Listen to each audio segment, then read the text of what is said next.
முருக பக்தர்கள் மாநாடு மீதான அரசியல் கட்சிகளின் விமர்சனம் குறித்து பேசிய நடிகர் ரஞ்சித், சங்கி என்று சொல்பவர்களுக்கு அதில் என்ன சந்தோஷம் வருகிறது என்று தெரியவில்லை என்றும், எந்த மதத்தினரையும் புண்படுத்தும் கடுமையான வார்த்தைகளை யாருமே பயன்படுத்தக்கூடாது என்றும் கேட்டுக்கொண்டார். இந்த சங்கினா என்ன சார்? என்ன சங்கி? நீ இந்துக்களை சங்கின்னு சொல்றதுனால உனக்கு என்ன சந்தோஷம்? இது என்ன பெரிய சந்தோஷமா? இப்பதான் பார்த்தேன், எச் ராஜா என்ன சொல்லியிருந்தாரு, நான் மங்கின்னு சொல்லவான்னு சொல்லியிருந்தாரு. அப்ப வேணா நம்ம மங்கின்னு சொன்னா நல்லா இருக்குமா? இந்து மதம்ங்கிறது ஒரு மிகப்பெரிய மார்க்கம். அது நம்ம இந்தியாவில் இந்து மதம் தான் உங்களுக்கு தெரியும், நம்ம வாழ்ந்துட்டு இருக்கோம்.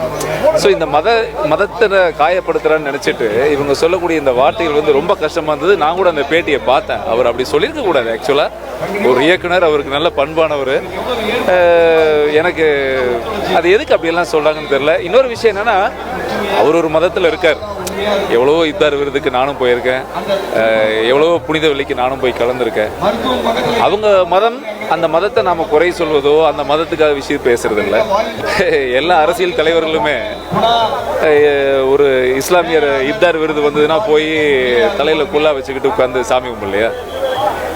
அது உடனே அது எப்படி நம்ம யாராவது இங்கிருந்து போய் போராடணுமா? ஏங்க அது நீங்க இப்படி பண்ணி சாமி கும்பிட்டீங்கன்னு யாராவது போராடணுமா? இதனிடையே மதுரை முருக பக்தர்கள் மாநாட்டில் வைக்கப்பட்டிருக்கும் முருகனின் அறுபடை வீட்டை தரிசிக்க குடும்பத்துடன் மக்கள் படையெடுத்து வருகின்றனர்.